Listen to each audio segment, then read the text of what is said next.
와, 냄새 좋네요. 비가 오늘 많이 왔나봐요. 저희 수업하는 동안에.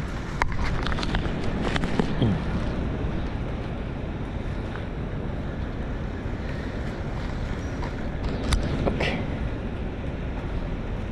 그 약간 덥고 비 오니까 동남아에서 맡았던 향기가 나네요. 제가 좋아하는 휴양지의 냄새. 좋네요. 아, 오늘은 수업이 끝났고 지금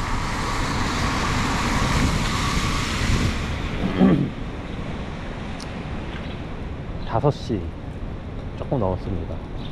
오늘도 보강이 있었는데 원래 6시까지인데 조금 일찍 끝냈습니다. 그 뒤에는 이제 저희 이제 해야 될 숙제들 이제 할 수 있는 시간을 줘서 저도 숙제를 좀 하고, 마무리는 다 못했지만 어쨌든 숙제를 다 하고 그렇게 시간을 보내고 조금 일찍 나왔습니다. 다행히 제가 지금 팬트리에서 짐을 가지고 가고 있는데 비가 안 와서 다행이네요. 우산은 있었지만 요 가방은 못 가리니까 비 왔으면 조금 그랬을 텐데 다행입니다.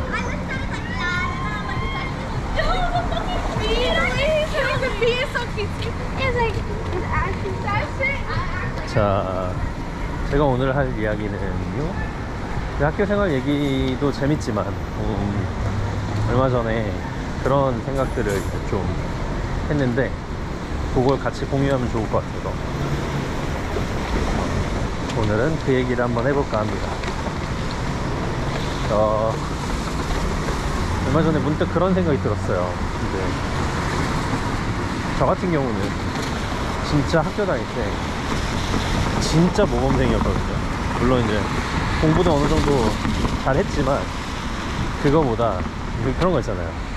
부모님이 시키면 그대로 하고 선생님이 하라 그러면 그거 하고, 뭐 학교에서 예를 들어서 저희는 이제 좌측 통행 세대거든요. 그래서 복도에서 다닐 때 꼭 왼쪽으로 다녀야 된다. 그러면 진짜 뭐 수업 중에 선생님이 뭐 교무실 가서 뭐 가져와라 이럴 때가 있잖아요. 제가 반장이었으니까 가지러 가면 진짜 아무도 없는데, 복도에 아무도 없는데도 좌측 통행하고 그랬어요. 그러니까 저는 근데 그거를 왜 그렇게 해야 되지 라는 질문 없이 그냥 뭐 어른들이 하라니까, 선생님이 하라니까 그냥 했던 거예요. 저는 그거에 어떤 거부감이나 그런 불편함 없이 그냥 따랐습니다. 생각해보면, 지금에 와서 돌이켜보니까 사실 저는 되게 순종적이거나 혹은 뭔가 뭐 권위에 따른다거나 이런 거보다 질문이 없었던 아이예요. 질문이 없었던 아이였기 때문에 그렇게 할 수 있었던 것 같아요. 왜 그렇게 해야 되지? 라는 것과 그럼 난 뭘 하고 싶지? 라는 그런 질문조차 없고 그냥 가라면 가고 하라면 하는 그런 아이였던 거죠.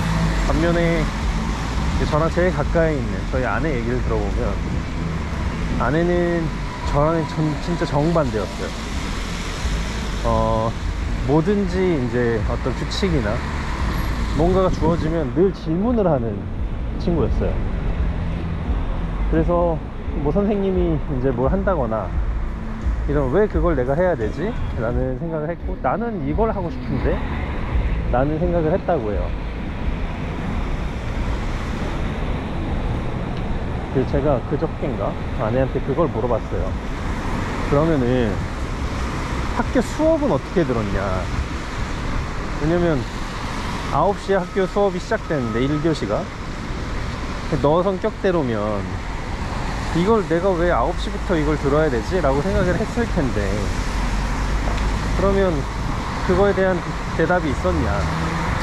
그랬더니 그거에 대한 해답은 없었다는 거예요. 그러면 내가 아는 너의 성격상 되게 괴롭고 힘들었을 텐데 어떻게 했어? 그랬더니 그냥 그 시간에 앉아있대 다른 걸 했대요.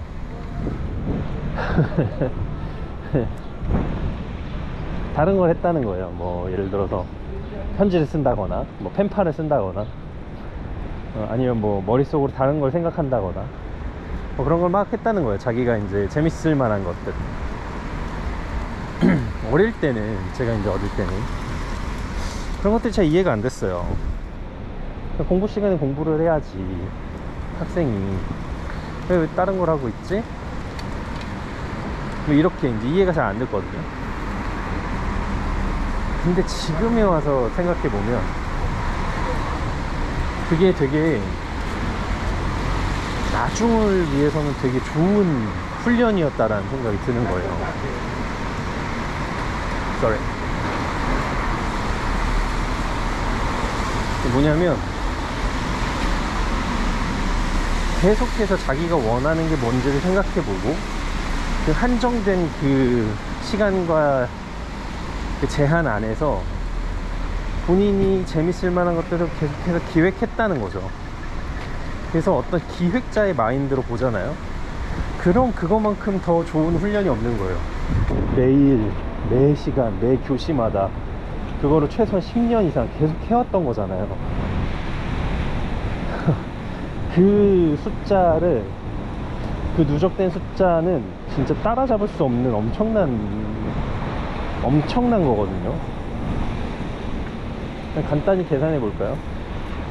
하루에 이제 5일 동안 수업을 듣는다. 근데 최소한 6교시, 저희 때 6교시 정도가 평균이었으니까 뭐 초등학교 때 더 적게 들으니까 뭐 하루에 뭐 4교시만 뭔가를 계획해서 한다고 해봅시다. 그러면 일주일이면 20번을 하는 거예요. 그리고 한 달이면 그걸 4번 하니까 이거 80번을 하는 거예요. 이렇게 해서 4달 동안 학교를 가죠. 그러면 그거를 80번을 4달, 48에 32, 320번이고 그걸 한 학기 더 하니까 640번. 그거를 10년 한다? 그럼 6,400번의 그런 기획 훈련을 계속 하는 거예요.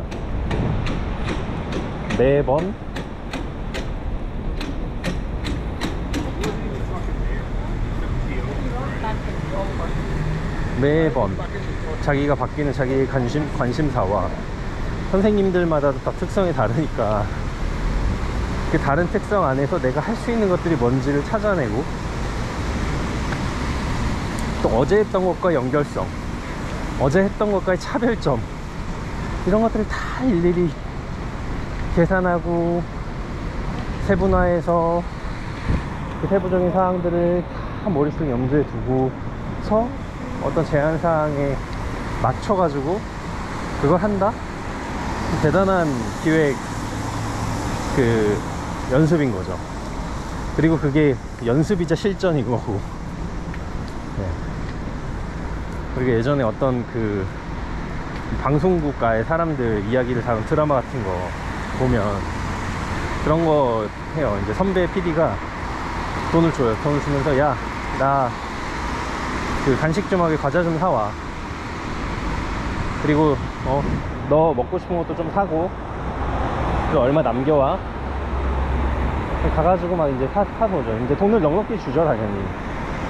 뭐 예를 들어서 한 10만원 주면서 여기 선배들 먹을 과자랑 음료수랑 너 먹을 거랑 사오고 한 2만원만 남겨와.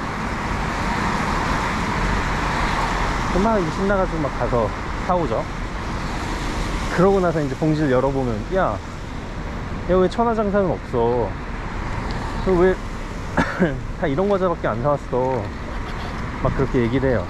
그러면서 하는 말이 이게 다 기획훈련이야. 다 너 잘 되라고 하는 거다. 심부름 시키는 게 아니다. 막 이렇게 얘기해요. 근데 한편으로는 심부름 시키는 것도 맞지만 한편으로는 그것도 다 기획훈련인 거죠. 선배들이 어떤 과자를 좋아하는지 혹은 어떤 상황에서 이걸 사오라고 했는지도 생각해보고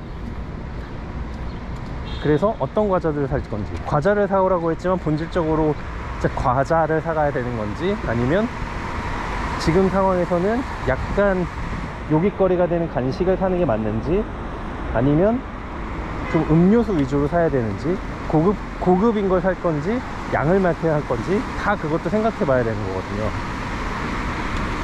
그거를 저는 지금 막 훈련을 하고 있는데, 제 아내나 혹은 제 아내랑 비슷한 성격을 가진 사람들은 그 당시에는 선생님들한테 꾸중을 들었을지언정 그 훈련이 최소 6천 몇 번이 되는 거예요. 근데 그 수업시간 50분에 그걸 한 번만 했을까요?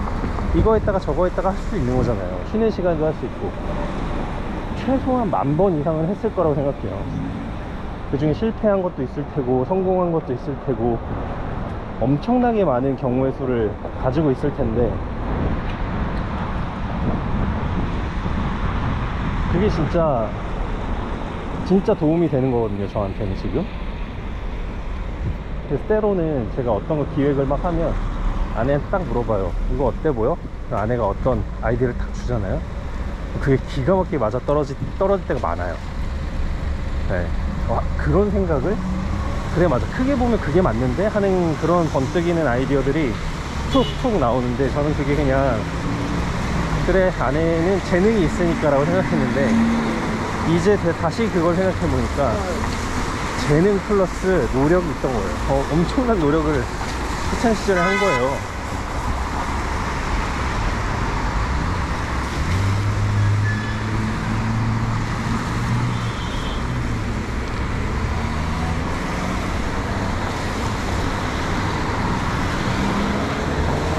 저도 이제 지금 아이가 크고 있는데, 아이가 때로는 막 고집을 부릴 때도 있고 막 그래요. 그러다가 이제 여기 캐나다 와가지고 조금 많이 달라진 게 뭐냐면, 그전에는 그냥 아이도 주는 대로 먹고 하자는 대로 하고 놀자는 대로 놀았는데, 요즘에 제일 많이 하는 말이 아니, 이거랑, 그러니까 양치하자 그러면 아니 막 이거, 그거랑 이제 뭐 아빠랑 같이 놀래, 뭐 엄마랑 같이 놀래, 뭐 놀이터 가고 싶어. 그러니까 자기가 뭘 하고 싶은지에 대해서 생각하고 표현을 할 줄 알게 되더라고요. 그거를 누군가 볼 때는 자기 고집이 있다고 할 수도 있고, 누군가는 말을 안 듣는다고도 할 수 있는데, 저도 물론 양치하자인데 아니 그걸 여러 번 하면 혼낼 수밖에 없고, 그걸 하기에 습관을 들여주고 싶은데, 한편으로는 와, 얘가 지금 벌써 자기가 하고 싶은 게 뭔지를 찾고 있네. 내 어릴 때랑은 다르구나. 나랑은 정말 다르구나. 근데 내가 멀리 봤을 때, 어릴 때 선생님 말 잘 듣고 그때는 칭찬 많이 받고 예쁨 많이 받았지만, 그게 결국은 커가지고 나한테 도움이 됐냐 생각하면 사실은 많이 도움 안 됐거든요. 뭐 물론 이득이 되는 부분도 있었겠지만, 실질적으로 진짜 본질적인 거에서 많이 도움 안 됐거든요. 그래서 둘 중에 뭘 골라야 되냐, 그렇게 생각했을 때는 좀 더 자기 주장이 있고 내가 뭘 원하는지를 알고 그거에 대해 질문을 하는 아이로 키우고 싶은 거예요. 물론 저도 지금 그렇게 되고 싶고. 그래서 어떤 한 가지 사실이 딱 그걸로만 정해지는 건 아니구나. 해석할 여지가 많구나. 그래서 누군가 어떤 행동을 했을 때 그냥 단정 지으면 그것도 위험하겠구나, 뭐 이런 생각들, 여러 가지 생각들로 이제 가지치기가 되었습니다. 여전히 그런 것들 생각하고 있는 중이고, 요즘에 이제 저의 화두는 약간 그런 쪽이에요. 그래서 영상 만들고 학교 다니고 공부하는 걸 이외로 또 제가 그런 부분에 대해서 고민하고, 그런 부분에 대해서 생각하고 가지치기를 해나가고 정리할수록 제가 하는 이 영상 만드는 일들, 기획하는 일들에 도움이 또 될 것 같고, 또 살아가는 데에도 좀 더 어떤 부분에 있어서는 발전적으로 나아갈 수 있을 것 같다는 생각을 했습니다. 여기까지가 제가 한 생각이고요. 또 뭐 바뀔 수도 있고 더 나아갈 수도 있겠지만 지금까지는 그렇습니다. 그래서 이걸 여러분들과 나누고 싶었고, 여러분들은 또 어떻게 생각하시는지 궁금하고 그러네요. 저는 여러분들의 댓글도 기다리고 또 반응도 기다리면서 저는 하루하루 또 토론토에서 열심히 살아가겠습니다. 여기까지 하겠습니다. 토론토였습니다. 아, 비 냄새 좋다.